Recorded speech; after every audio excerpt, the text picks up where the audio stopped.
talking about our audience and an immersive approach to connections with audiences. Our next speaker has something to tell us about getting really close to audiences around luxury brands with immersive storytelling. So from Holition, please welcome the Director of Business Development and the co-owner, John Peeters. John.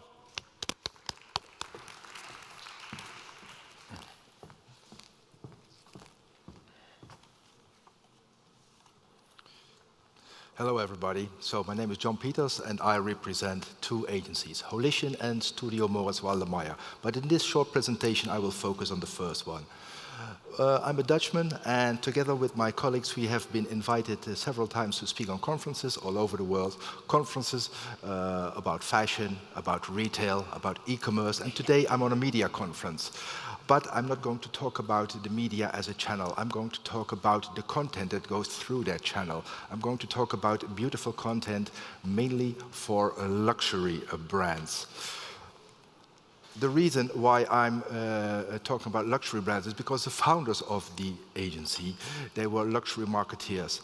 And they founded it out of frustration. Out of frustration because the board members of the luxury brands they worked for, they were very reluctant towards digital because in their opinion, you know, in the luxury world, it's all about the smell of the leather, the stitching of the Birkin bag, the weight of a Rolex watch, and the important things that make luxury look good in the store, like the product itself, the creativity, the craftsmanship, the heritage, the history. You can't put it in a digital device, and in case you can, it would commoditize a luxury, and that was bad and not something to look at. So we tried to bridge that gap between old school luxury and this new immersive digital consumer. And I will take you on a small journey through different projects, and I will elaborate on that. And what's very important for you to understand is the stages where luxury go through when they try to enter the digital area. So the first thing they do when they want to do immersive digital experiences, it's not in a store, because the store is their temple, it's their cathedral. Don't touch it, that's sacred. We don't do any crazy digital mad stuff in a store. They do it online or during events or in pop-ups. The second stage is close to a store. Okay, in a store window, but not further than that. And the third stage is in-store, but just for a very limited period. And 4 and 5, that's mainly for high street brands.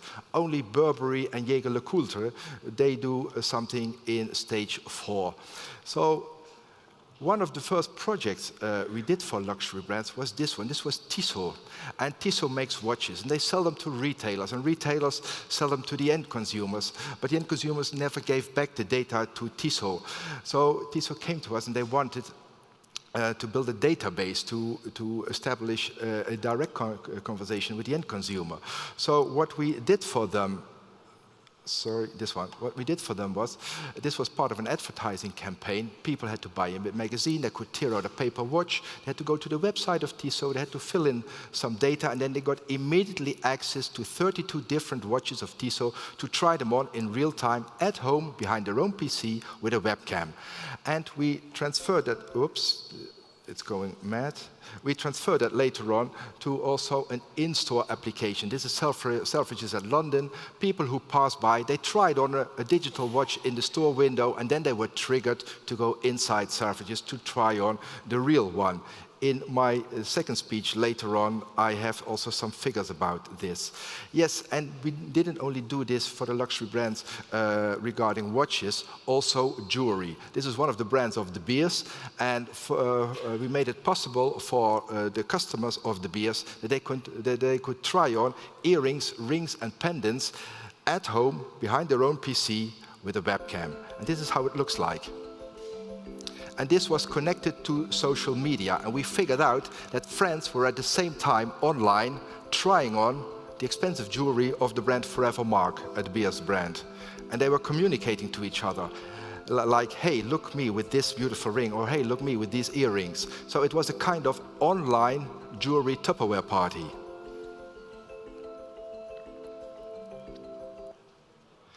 And then this is the very first project for Louis Vuitton when they entered the digital space. And again, it was not in a store. It was in an art gallery.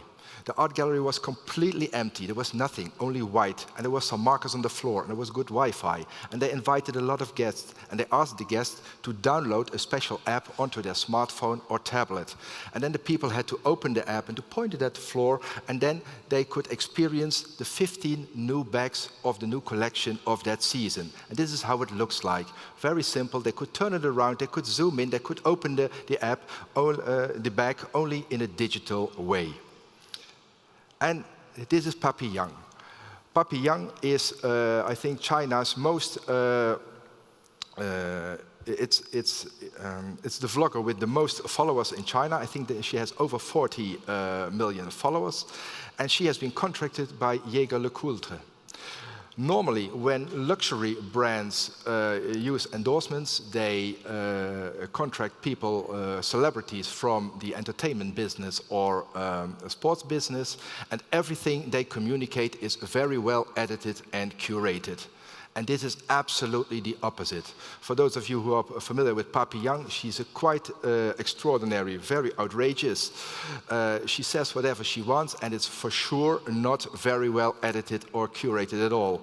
She says whatever she wants. But Jaeger-LeCoultre uses her to establish a connection with the millennials in China, to try to get their interest for the Jaeger-LeCoultre Reverso watch, a very expensive watch in the range of between 5,000 and 25,000 euros. And Jaeger-LeCoultre, besides Burberry, is one of the very, very few brands who does something immersive digitally in their flagship stores. This is a kind of a configurator where you can personalize your Reverso watch. But this is quite extraordinary. You won't find flagship stores of luxury brands with immersive digital experiences in store. Many brands, many people who bring technology into a store believe it will strengthen the connection between a brand and a customer. We see a lot of technology in stores all over the world, and in our opinion, in more than 80%, it does actually the opposite. There are several fashion brands in the world who have these kind of magic mirrors. And we think this is wrong. This is the wrong way to persuade a customer to try on different pieces of clothing, because this is not you. Imagine when you go to a store and you want to buy a suit or a dress, you put it on, you walk through the traditional mirror, you look at yourself, and then you should look attractive, beautiful, cool, elegant, sexy, whatever. This is absolutely not one of that. So we think if you do something in store that should be immersive, that should persuade a customer, it should at least be beautiful. And can it be done beautiful? We think so. So this is the wrong way to do it, but the right way to do it might be one of the following things. You see, this is not you, but this might be you. And this project didn't start with a conversation about technology. It did start with a conversation about an issue. This is for the brand Uniqlo. And for those of you who are familiar with Uniqlo, Uniqlo is one piece in many colors. And they had an issue with men. They said, men are very reluctant to try on many different pieces of clothing in our store, and especially in our stores where it is one piece in many colors. So how can we persuade them or to get them that they try on many different pieces of clothing? So we said, don't change their behavior, because in the end they will never do that. But let them at least experience the different colors. And we did it in this way. So here's a guy standing in front of a mirror, and he puts on a red jacket. But Uniqlo is about one piece in many colors. So in the mirror, only the color changes. And here you see it. So then it turns into yellow, and later on it will turn into blue and black and gray and whatever. So the fitting is real. This is beautiful, this is attractive, maybe cool or whatever.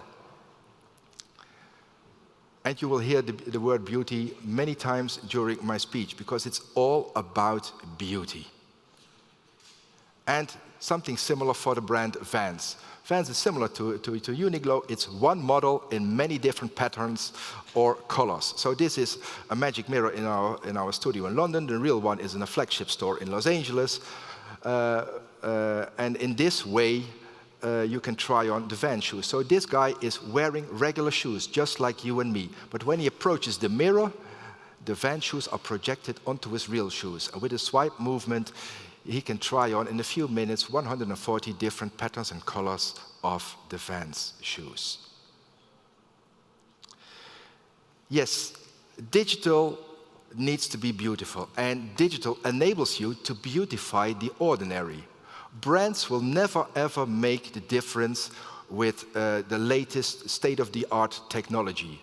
Brands will only make a difference with creativity and anthropology. So we often tell brands, don't look at the new technology, think about old technology and use it with a digital twist. And I've here one example of an old technology. Later this afternoon I have a few others.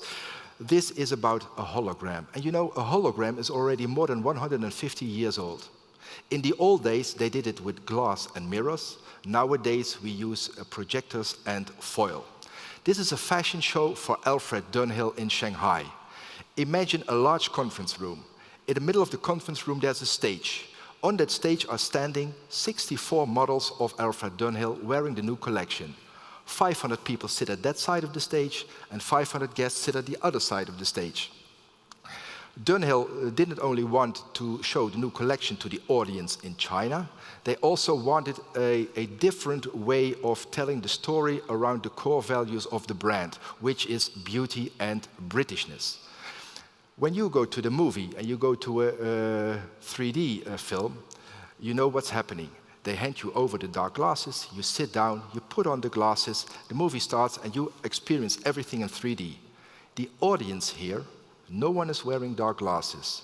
No one was told anything up front, but they will experience everything in 3D. What we did is we transferred the British seasons to Shanghai. So it starts with spring and it ends with winter. The actual show lasted 12 minutes. Here you see a compilation of 2 minutes. And everything you see, the grass, the flowers, the birds, etc., it's a hologram. And they experience it in 3D.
Yes, something completely different. This is more an art-related retail project rather than an in-store-related retail project. This is about List.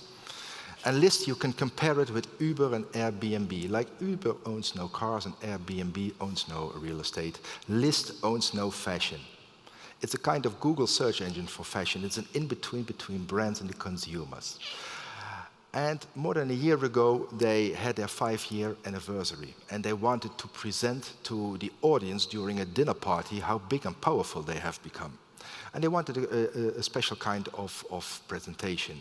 So while we were having a chat with them, they were telling us they have to deal every second with 30,000 mutations every second in their data. And what we did for them was we visualized that. And List makes their money by commission on every transaction. But that changed after this project. So what we did for them is we visualized in real time the stream of data. So in the outside ring, you see the brands. In the middle ring, you see the color points of the fashion. And in the inner ring, you see the price points of the fashion. And this was projected on a wall during that dinner. It had a diameter of 5 meters. And the guests during the dinner, which were celebrities and journalists and stakeholders, they were constantly looking at this projection. And they were starting conversations. They were comparing brands, etc., etc. And List figured out, due to those conversations between all those guests, that they might be able to derive trends from these data, and they started to sell back the data to the brands. And nowadays, the stream of revenues from selling back data to the brands is bigger than the original stream of revenues, like commission on the transactions. And they employ right now over 90 data scientists.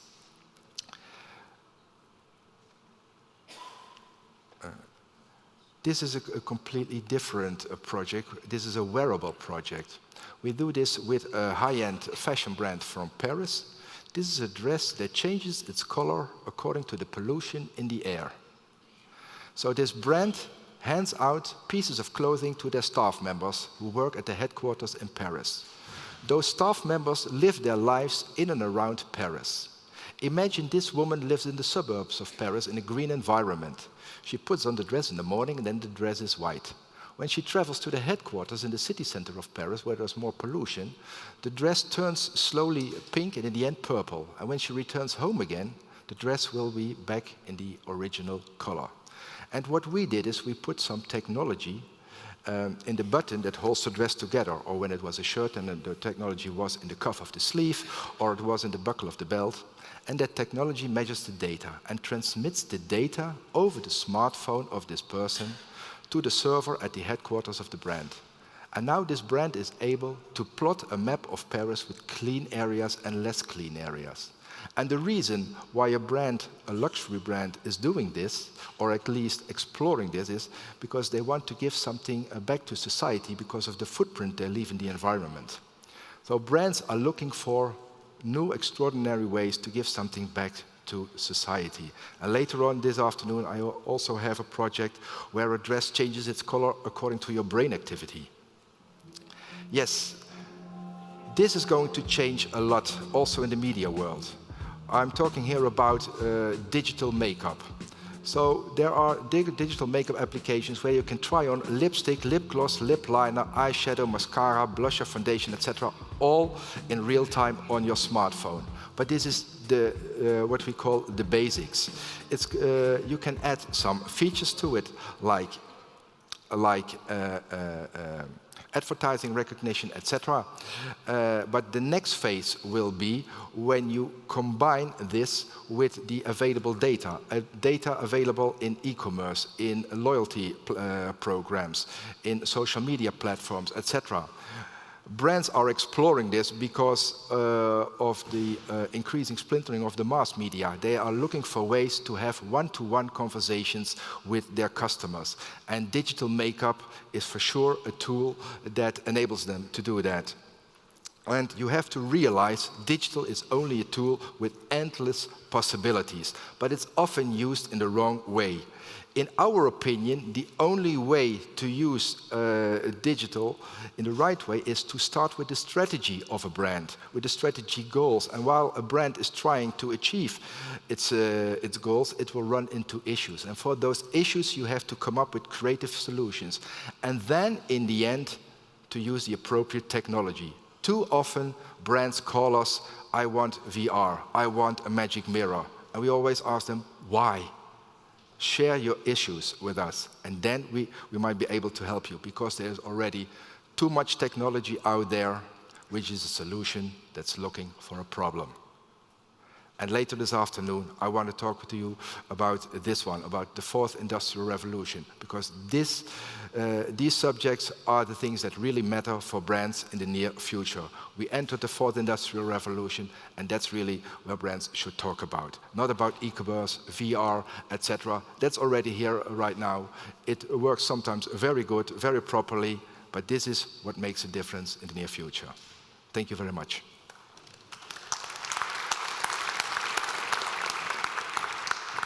John, thank you. Will you take one question? I think we have time for a quick question from the audience. If you have one, raise your hand. Gentleman here, please. Just 1 second, we'll get you a microphone, otherwise the guys at the back will never hear. Just let us know who you are and where you're from, please. I'm Torsten, I'm from Socius, a native ad platform. Fascinating presentation. Some of your examples were basically augmented reality technologies, or sort of. But there were no VR. Do you think that fully immersive VR is a bubble and it's going to burst? Or do you see it, do you plan to use VR in your campaigns? VR is, in a way, in our opinion, a kind of a bubble. Everyone is jumping onto it, and the big advantage of VR, in our opinion, is that it disconnects you from the real world. And the big advantage of AR is it connects you to the real. It lays a layer over it. So we see more possibilities in the future for AR, for sure. Yes. Okay, that was the one question we had time for. In a moment, we'll break, and I'll ask you to reassemble at 14:45, or as close as you can, which gives us sort of 2 or 3 minutes to change rooms if you need to. But for now, can I ask you please to thank John Peeters? Thank you. Okay.